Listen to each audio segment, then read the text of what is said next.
But please let me try to make this right. Jack looked at this powerful, wealthy man kneeling before him, begging for forgiveness. Michael, get up, Jack said gently. Please stand up. Michael rose slowly, his face wet with tears. Jack held out his hand. I forgave you years ago, Jack said. Not because you deserved it, but because I couldn't carry the hatred anymore. Forgiveness wasn't for you, it was for me. It was the only way I could keep living. Emma took Jack's other hand.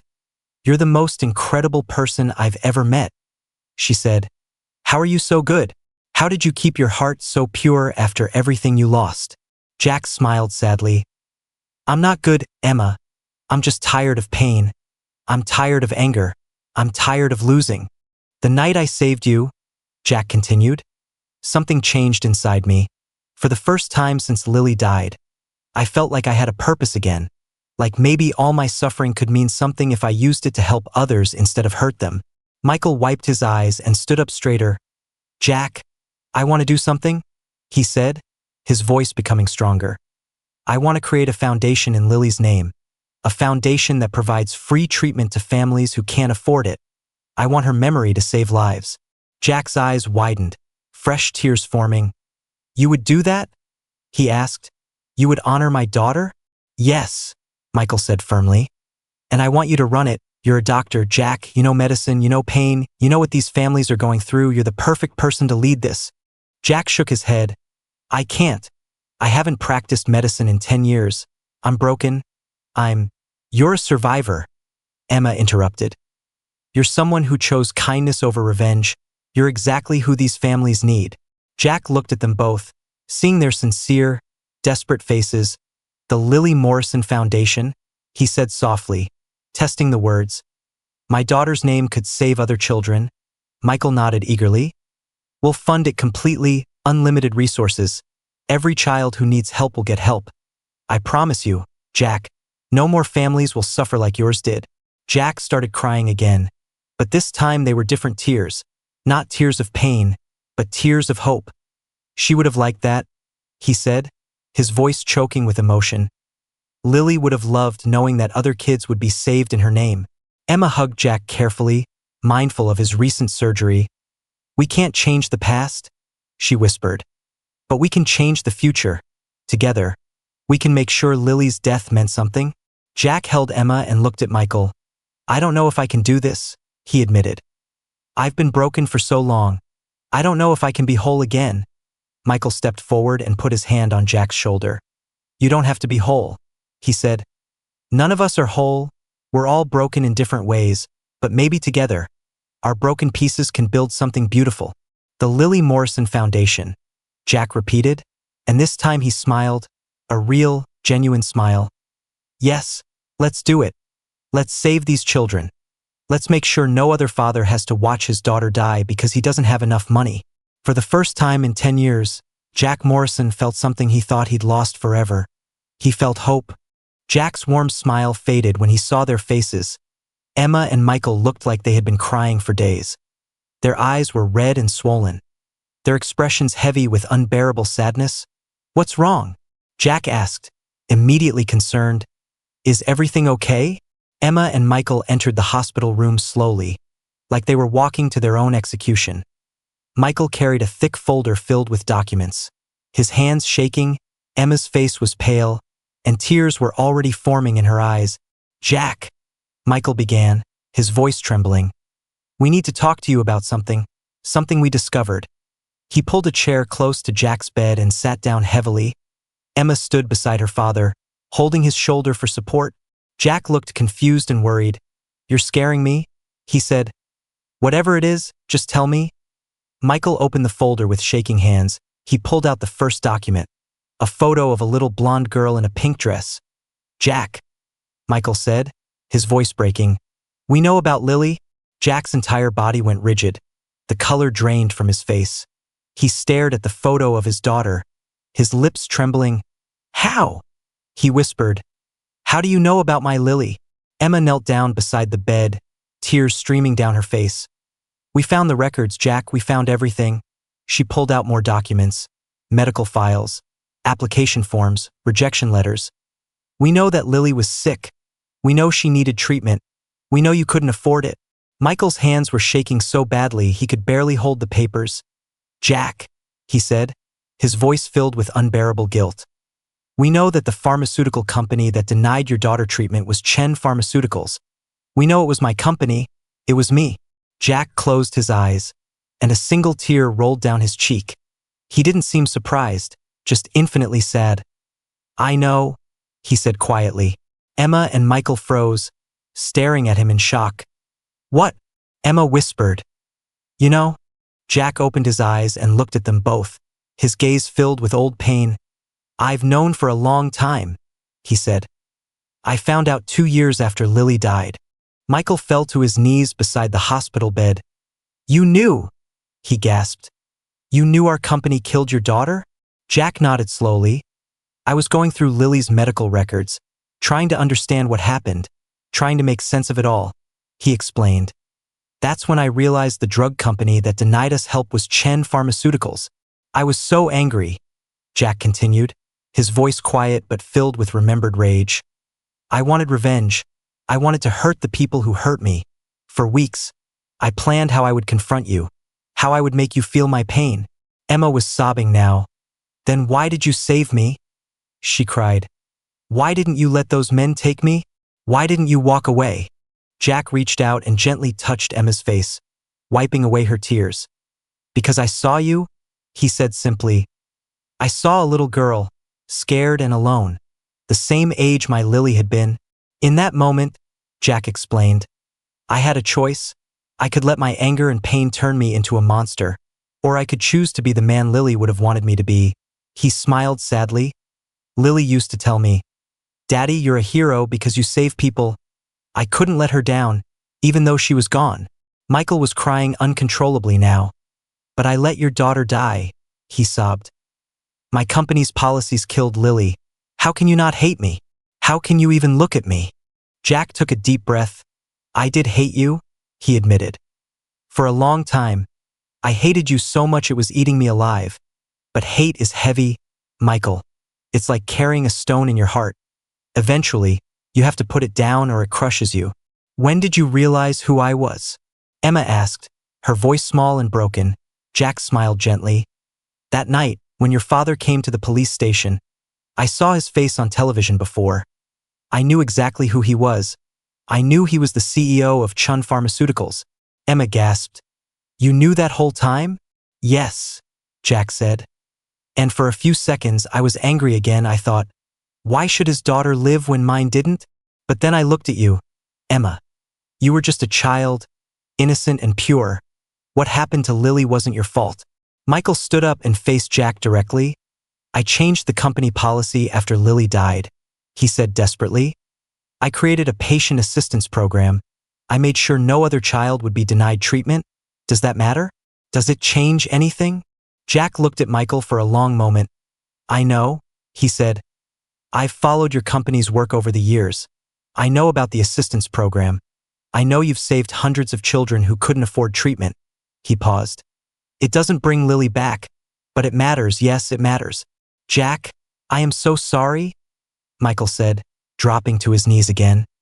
"I am so deeply, truly sorry. I can never undo what happened. I can never bring Lily BC." The memo read, "Effective immediately, Chen Pharmaceuticals will establish a patient assistance program. No child will be denied life-saving treatment due to financial hardship. This is non-negotiable. I don't care about the cost to the company." Emma stared at the memo in disbelief. She grabbed the file and ran downstairs. Her father was in the living room, staring out the window, lost in thought.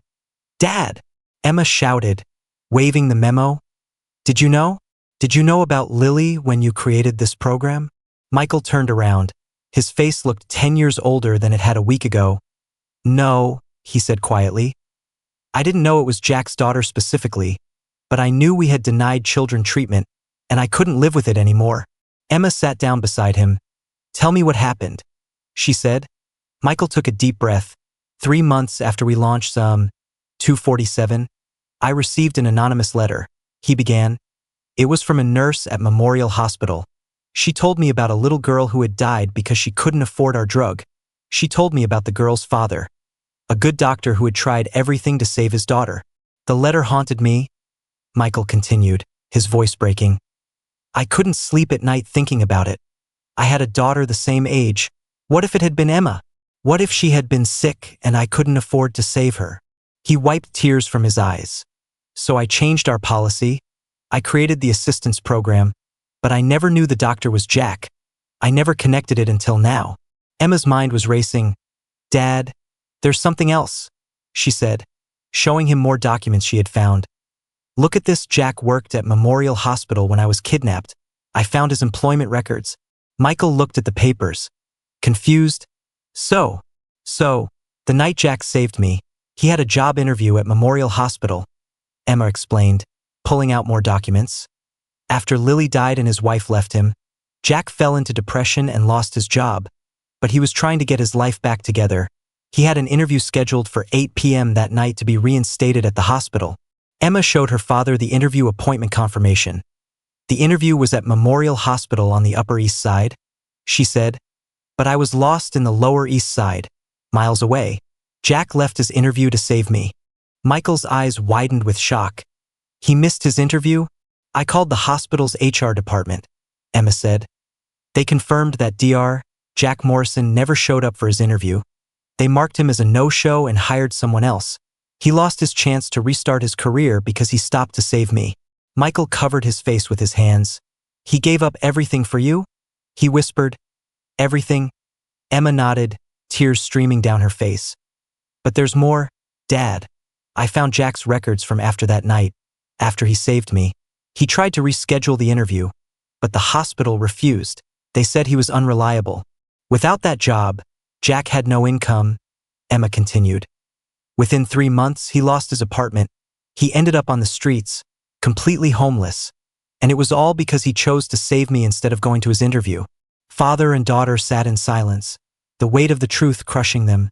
Jack Morrison had lost his daughter because their company chose profits over compassion. Then he had lost his last chance at recovery because he chose to save Emma instead of helping himself. There's one more thing, Emma said quietly, pulling out the final document. I found this in the old newspaper archives. She showed her father a small news article from 10 years ago. The headline read, Homeless Hero Saves Lost Girl. The article briefly mentioned Jack saving Emma, but what caught Emma's attention was a quote at the end.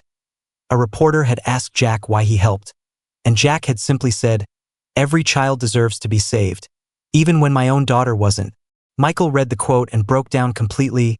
He knew. Michael gasped through his tears. He knew our company killed his daughter, and he still saved you? He knew, Emma. He knew and he saved you anyway? Emma was sobbing now too. How, Dad? How could he forgive us? How could he be so good when we destroyed his entire life? Michael shook his head. I don't know. Sweetheart, I don't know. But we're going to spend the rest of our lives trying to deserve his forgiveness. Emma looked at all the documents spread across the floor, the evidence of tragedy and sacrifice. We need to tell him, she said. We need to tell Jack that we know everything. Michael nodded slowly. Yes, he agreed. We need to face him with the truth. No more secrets.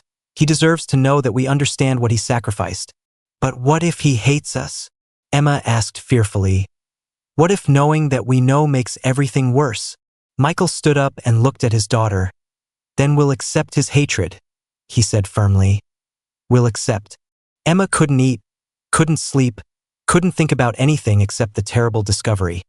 For 3 days, while Jack recovered from his successful heart surgery, Emma spent every moment digging deeper into the past.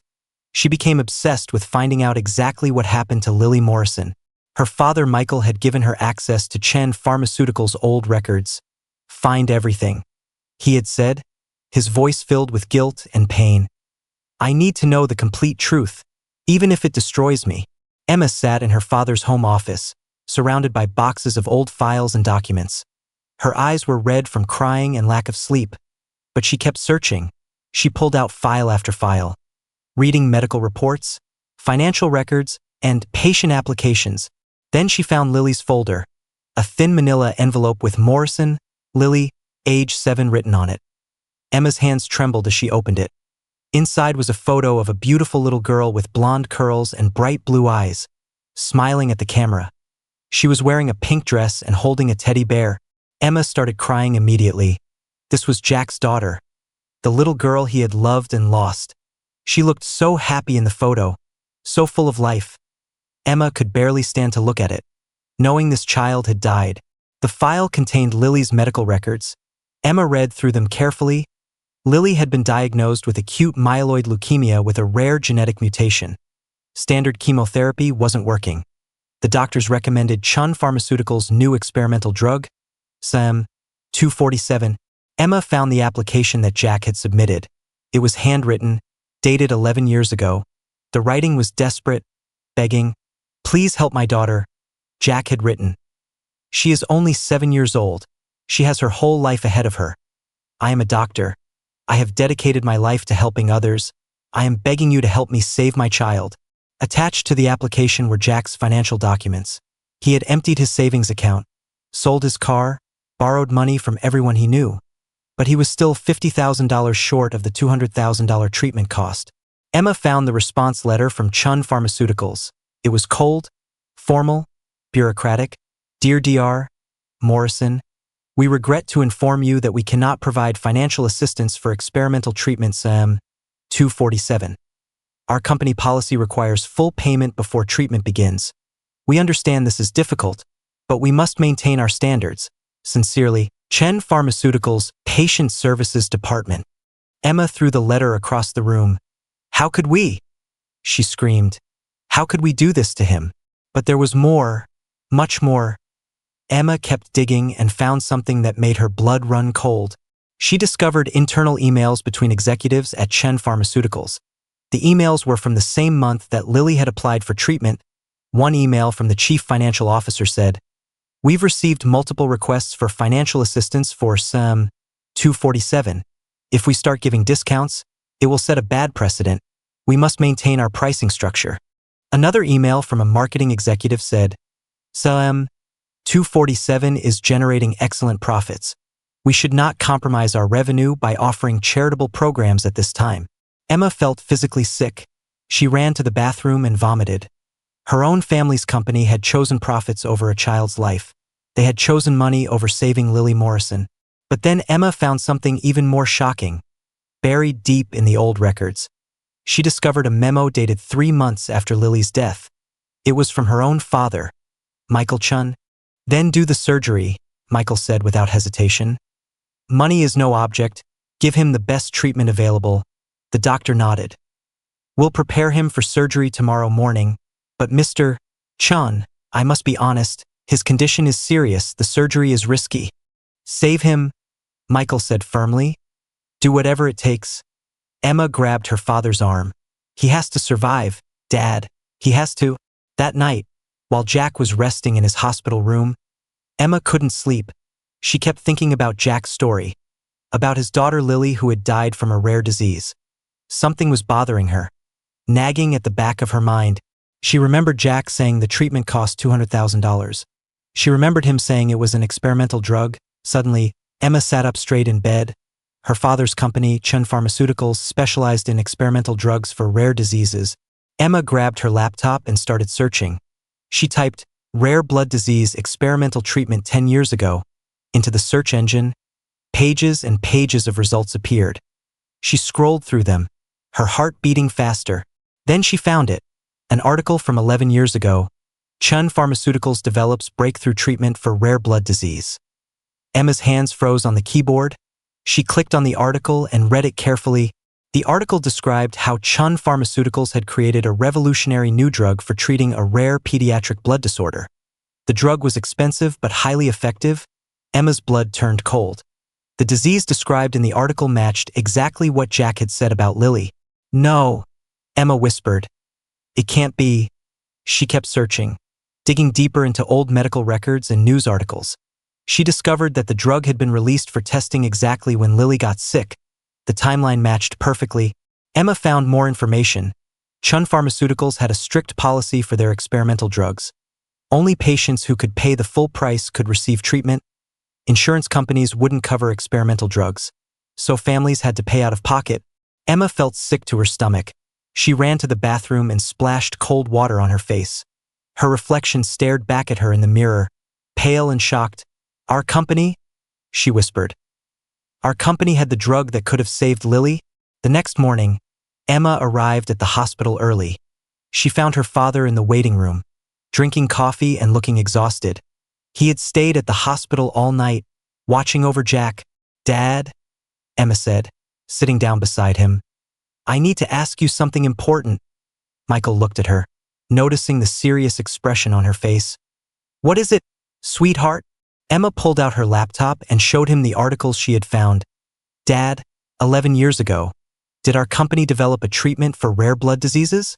Michael looked at the screen, his expression confused. "Yes, we did. It was one of our breakthrough drugs. Why?" "Dad," Emma said, her voice shaking, "Jack's daughter died from that exact disease." She showed him more articles, more medical information. "The timing matches perfectly. She got sick right when our drug became available." Michael's face went completely white. He stared at the screen, reading everything Emma had found. His hands started shaking. "Oh my God," he whispered. "Oh my God, no. Jack said the treatment cost $200,000. Emma continued, tears streaming down her face. "He couldn't afford it. He begged the pharmaceutical company for help, but they said no." She looked at her father. "Dad, was that pharmaceutical company us? Was it Chun Pharmaceuticals?" Michael stood up abruptly, nearly knocking over his coffee. He pressed his hands against his head. "I need to check our records," he said, his voice breaking. "I need to know for sure." He made several phone calls, talking urgently to people at his company. Emma watched her father's face grow more and more distressed with each call. Finally, he hung up and sat down heavily, looking like he might collapse. "It was us," Michael said, his voice barely audible. "Lily Morrison requested our drug. Jack Morrison begged our patient services department for financial assistance. We denied him." He looked at Emma with absolute horror in his eyes. "We could have saved Jack's daughter, Emma.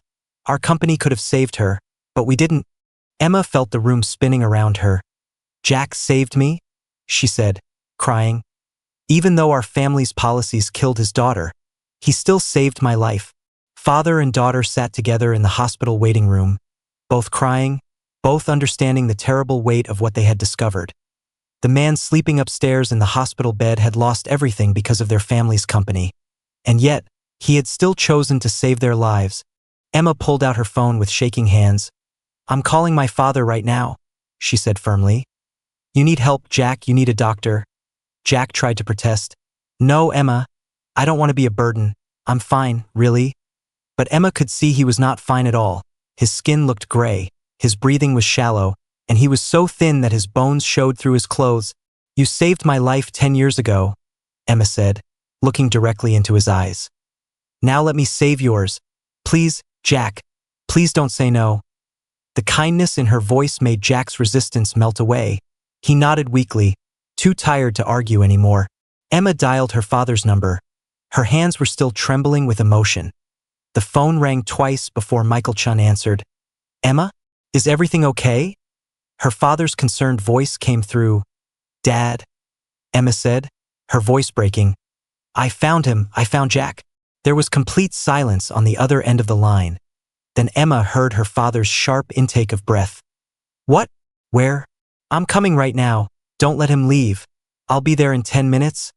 The call ended. Emma looked at Jack. "My father has been searching for you for 10 years, she said. "He never stopped looking." Jack's eyes widened with surprise. "He was looking for me? Why?"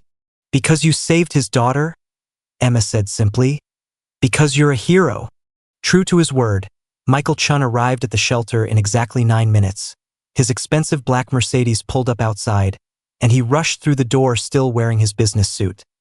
His eyes scanned the room frantically until they found Emma. Then they found Jack. Michael froze, staring at the thin, broken man sitting at the table. For a moment, he couldn't move, couldn't breathe. Then he walked forward slowly, tears already forming in his eyes. "Jack?" he said, his voice trembling. "Is it really you?" Jack tried to stand up, but his legs were too weak. Michael rushed forward and caught him. Don't get up, Michael said, crying openly now. Please, just sit. He knelt down beside Jack's chair, not caring that his expensive suit was touching the dirty floor. You saved my daughter, Michael said, looking at Jack with overwhelming gratitude and pain. You saved my Emma, and then you disappeared. I've spent 10 years and millions of dollars trying to find you. I hired the best investigators. I searched everywhere. He grabbed Jack's hand. Why did you vanish? Why didn't you let me help you? Jack looked down, ashamed. I didn't deserve help, he said quietly. I was nobody. I had failed at everything that mattered. I didn't want your charity. Michael shook his head fiercely. You're not nobody, Jack. You're the man who saved what matters most to me in this world, and now I'm going to help you whether you like it or not. Within an hour, Jack was sitting in the back of Michael's Mercedes, heading to Mount Sinai Hospital, the best hospital in New York. Emma sat beside him, holding his hand the entire ride. Jack kept saying he didn't deserve this, but Emma and Michael wouldn't listen. At the hospital, a team of doctors was already waiting. Michael had called ahead. They took Jack immediately for examination. Emma and Michael waited anxiously outside. Pacing back and forth, after 2 hours, the head doctor came out, his face serious. Mr. Chen, the doctor said, I need to speak with you about Jack's condition. Michael stood up quickly. What's wrong with him? The doctor sighed. He has severe malnutrition, pneumonia, and most concerning, he has an advanced heart condition. His heart is very weak. He needs surgery as soon as possible. Emma was crying silently now, tears streaming down her face. Lily died 3 months after her diagnosis, Jack said, and saying those words seemed to physically hurt him. She died in my arms at the hospital. Her last words were, Daddy, I'm not scared. I'll be dancing with the angels now. The shelter suddenly felt very quiet. Even though people were moving around them, Emma heard nothing but Jack's broken voice. After Lily died, my world ended, Jack said, staring at nothing. Sarah, my wife, she couldn't handle the grief. She blamed me for not saving our daughter. She blamed herself. She blamed God. The pain was too much for her. 6 months after Lily's funeral, Sarah left, Jack continued. She moved to another state to live with her sister. She said she couldn't look at me anymore because I reminded her of everything we lost. I understood. I felt the same way when I looked in the mirror. Jack wiped his face with his dirty sleeve. I fell into a very dark place, Emma. I stopped going to work. I stopped eating. I stopped caring about anything. The hospital tried to help me. They sent me to counselors, but I couldn't function anymore. Eventually, I lost my job. Without a job, I couldn't pay rent, Jack explained. I lost my apartment. I had no family to turn to. My parents had died years before. Sarah's family wanted nothing to do with me. Within 1 year, I went from being a successful doctor to sleeping on the streets. Emma reached across the table and took Jack's hand. She didn't care that it was dirty. She didn't care that people were watching. I'm so sorry, Jack, she said, her voice thick with emotion. I'm so sorry. Jack looked at her with sad, gentle eyes. For 2 years, I lived like a ghost, he said. I didn't want to live, but I was too much of a coward to die. I wandered the streets, barely surviving. I had lost everything, my daughter, my wife, my career, my home, my purpose. Then one cold winter night, I saw a little girl in a pink coat. Jack's voice changed, becoming softer, warmer. She was crying, scared, and in terrible danger. He squeezed Emma's hand. That little girl was you? When I saw those men chasing you, Jack said, something woke up inside me. For the first time in 2 years, I felt something other than pain. I felt purpose. I felt like maybe, just maybe, I could save someone even though I couldn't save my own daughter. Emma was sobbing now, understanding everything. You risked your life for me, she said, even though you had lost everything. Jack smiled, a real smile this time. Saving you saved me, Emma, he said. That night, I felt like Lily was watching from heaven, like she was giving me one more chance to be a father, to protect a child. You gave me a reason to keep living. Emma sat down across from Jack at the small wooden table. She pushed the bowl of soup closer to him. Please eat, she said gently. You look so weak. Jack's hands trembled as he picked up the spoon. He took a sip of the warm soup, and tears rolled down his face again. "I haven't had a hot meal in 3 days," he admitted quietly. Emma's heart broke into a million pieces. She wanted to hug this man who had saved her life, but she could see he was fragile, like glass that might shatter at any moment. "Jack, what happened to you?" she asked softly. "Where have you been all these years?" Jack put down the spoon and stared at the table. His eyes looked distant, like he was traveling back in time to painful memories. "Emma," he began, his voice shaking. "I wasn't always homeless. I had a different life once, a beautiful life." Emma leaned forward, listening carefully to every word. Other people in the shelter continued eating and talking. But for Emma, the whole world had disappeared. Only Jack's story mattered now. "I was a doctor," Jack said, and a small, sad smile appeared on his face. "Can you believe that?" "Dar, Jack Morrison. I worked at Memorial Hospital. I had a nice apartment, a car. I was successful." He paused, his smile fading. "But more importantly, I had a family." "A family?" Emma whispered. Jack nodded slowly. "I had a wife named Sarah. She was a teacher, smart and beautiful, and she had the kindest heart." His voice became softer, filled with love and pain. "And we had a daughter. Her name was Lily." Emma noticed Jack's hands were shaking harder now. "Lily was 7 years old, the same age you were when I found you," Jack continued. "She had blonde curls and blue eyes, and she loved to dance. Every morning she would dance around the kitchen while I made breakfast." Jack stopped talking for a moment. He closed his eyes, and his whole body seemed to carry an invisible weight. Emma waited patiently, giving him time. She could see this was difficult for him. Then one day, Lily got sick. Jack's voice cracked. "At first, we thought it was just a normal flu, but she didn't get better. She got worse and worse. We took her to the hospital, and the doctors ran many tests." He opened his eyes, and they were filled with unbearable sadness. "They told us Lily had a rare blood disease, very rare, very dangerous." Emma's own eyes filled with tears. She could feel Jack's pain as if it were her own.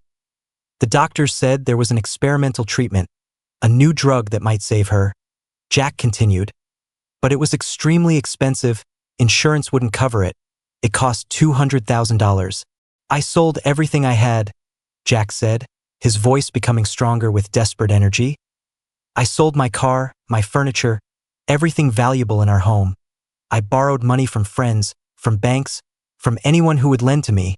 But it wasn't enough. I was still $50,000 short." Jack's face twisted with anguish. "I watched my little girl dying, getting weaker every day. I worked extra shifts at the hospital. I begged the pharmaceutical company for help. I did everything I could think of." His voice dropped to barely a whisper. But it wasn't enough. Nothing was enough. Something about him caught Emma's attention. She couldn't explain it. Maybe it was the way he sat, or the shape of his shoulders, but something felt strangely familiar. Her heart started beating faster.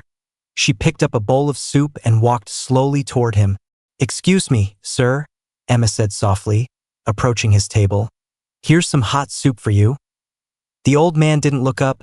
He just nodded slightly. Emma placed the bowl in front of him. Her hands were shaking for some reason she couldn't understand. Then the old man reached for the spoon, and Emma saw his hands. They were rough and scarred, with long, thin fingers. Suddenly, a memory flashed in her mind. She remembered being 8 years old, holding a hand just like this, walking through cold streets, feeling safe. Emma's breath caught in her throat. She stared at the old man more carefully. His face was covered with a thick, gray beard. His hair was long and matted. His skin was wrinkled and dirty. But then she saw his eyes, those eyes, kind, gentle, sad eyes that had seen too much pain. Emma knew those eyes. She had been looking at a drawing of those eyes for 10 years. "Sir," Emma's voice was barely a whisper. "Could you please look at me?" The old man slowly raised his head. Their eyes met, and time seemed to stop. The noise of the shelter faded away. Everything became silent.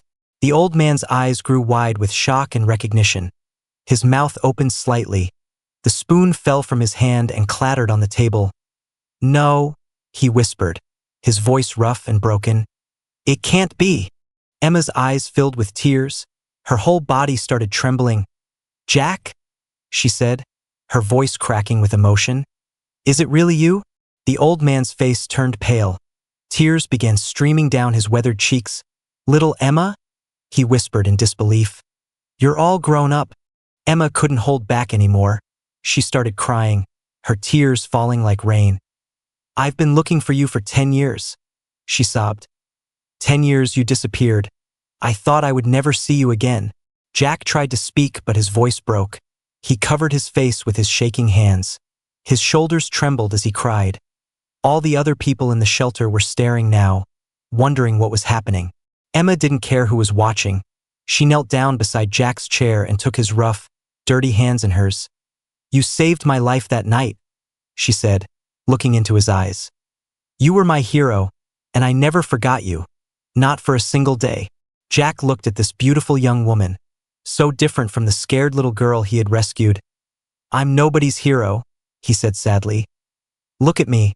I'm just a sick old man with nothing." "No," Emma said firmly, squeezing his hands tighter. "You're the bravest man I've ever known, and now it's my turn to save you." Emma Chen stood in front of the mirror in her college dorm room, brushing her long black hair. She was 18 years old now, beautiful and intelligent, but not like other rich girls. She didn't care about expensive parties or designer clothes. Her heart was different, softer, kinder. On her desk sat a small, worn-out piece of paper. It was a sketch of a man's face, drawn by a police artist 10 years ago. The paper was old and faded, but Emma kept it protected in a plastic sleeve. She looked at it every single day. "Jack?" she whispered, touching the drawing gently. "Where are you?" Emma's father, Michael Chen, was one of the richest men in New York. He owned Chen Pharmaceuticals, a massive company that made millions of dollars every year. Their mansion had 15 bedrooms, 5 luxury cars in the garage, and servants everywhere. But Emma never felt comfortable in that world of wealth. Every Saturday morning, while her rich friends slept late or went shopping, Emma woke up at 6 o'clock. She put on simple jeans and a plain sweater, then took the subway to the poorest part of the city. She volunteered at St. Mary's homeless shelter, serving food and talking to people who had nowhere else to go. "Why do you do this every week?" her college friends would ask. "You're rich. You don't need to work in a dirty shelter." Emma would smile and say, "Someone once saved my life when he had nothing to give. Now I want to give back." Her father, Michael, understood. He had spent 10 years and millions of dollars trying to find Jack. He hired private investigators, put advertisements in newspapers, and even offered a huge reward. But Jack had vanished like smoke in the wind. Nobody knew where he was. Nobody had seen him. It was like he had disappeared from the earth completely. This Saturday morning was cold and rainy. Emma arrived at the shelter just as they were opening the doors. Homeless people were already lined up outside, waiting for breakfast, old men and women, young people who had lost their jobs, families with small children, all of them hungry and tired. Emma tied her hair back and put on her apron. She went to the kitchen and started filling bowls with hot soup. The smell of bread and coffee filled the air. "Good morning, everyone," Emma said cheerfully as people came inside. "Please take a seat. We have plenty of food today." She moved along the line, giving each person a warm bowl of soup and a smile. An old woman squeezed her hand and said, "Bless you, dear. You have your mother's kind heart." Emma smiled, though her heart felt sad. Her mother had died 3 years ago from cancer. As Emma was serving, she noticed someone sitting alone in the far corner of the room. It was an old man, hunched over with his head down. He looked extremely weak and thin. His clothes were filthy and torn. Even by homeless shelter standards, he looked in terrible condition. "Get out of our way, old man," one of them growled. "This is none of your business." "I'm making it my business," the homeless man replied. He didn't move an inch, even though he was clearly scared. Emma could see his hands shaking. "You'll have to go through me first." The 3 men laughed at him. "You're just a worthless homeless bum. What are you going to do?" They moved closer, ready to push him aside. But the homeless man stood his ground. He didn't back down. Behind him, Emma watched with wide, frightened eyes. This stranger was risking his life to protect her. Just then, they all heard a sound. A police siren in the distance, getting louder and louder. A police car was coming down the street, its lights flashing blue and red. The 3 dangerous men looked at each other. "Let's get out of here," One of them said. They quickly ran away, disappearing into the darkness. Emma let out a deep breath. The homeless man turned around and knelt down to her level. His face was gentle and caring. "Are you okay, little one?" he asked softly. Emma nodded, still too scared to speak. She was shaking from head to toe. The homeless man took off his old, torn blanket, the only thing keeping him warm, and wrapped it around Emma's shoulders. "Don't worry," he said with a warm smile. "I won't let anything bad happen to you. Let's get you home safely." He held out his hand. Emma looked at his dirty, rough hand, and without hesitation, she took it. Something about this kind stranger made her feel safe. "What's your name?" Emma asked in a small voice. "Just call me Jack," the man replied. "Now let's find a police station and call your parents." Jack picked Emma up gently and started walking through the cold streets. Emma rested her head on his shoulder, finally feeling safe. She didn't know it yet, but this moment would change both of their lives forever. It was a cold winter night in New York City. The snow was falling heavily from the dark sky. The streets were covered in white ice, and the wind was blowing hard. Most people were inside their warm homes, staying safe from the freezing cold. But 8-year-old Emma Chen was not safe at home. She was lost, alone, and terrified. Earlier that evening, Emma had gone shopping with her nanny at the big mall in downtown Manhattan. The mall was crowded with hundreds of people buying Christmas gifts.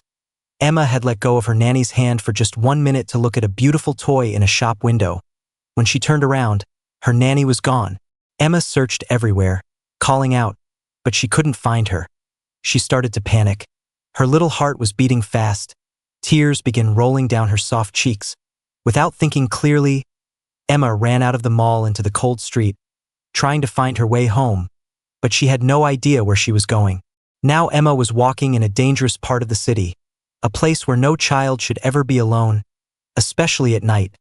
The buildings here were old and broken. The streetlights were dim and flickering.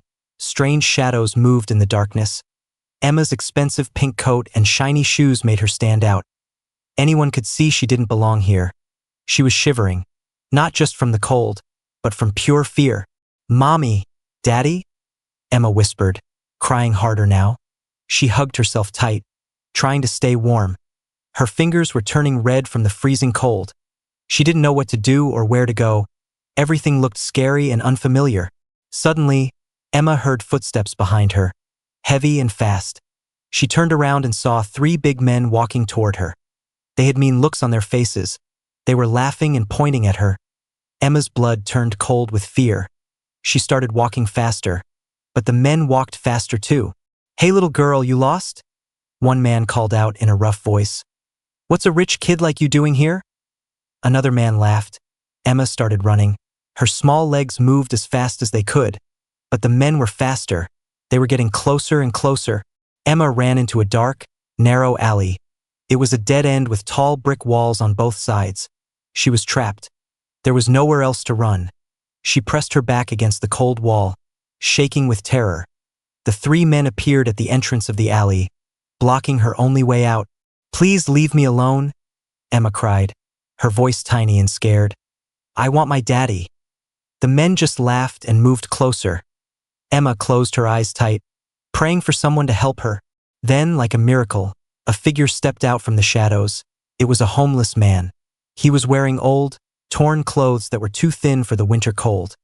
His face was covered with a rough beard, and his hair was messy and dirty, but his eyes were kind and gentle.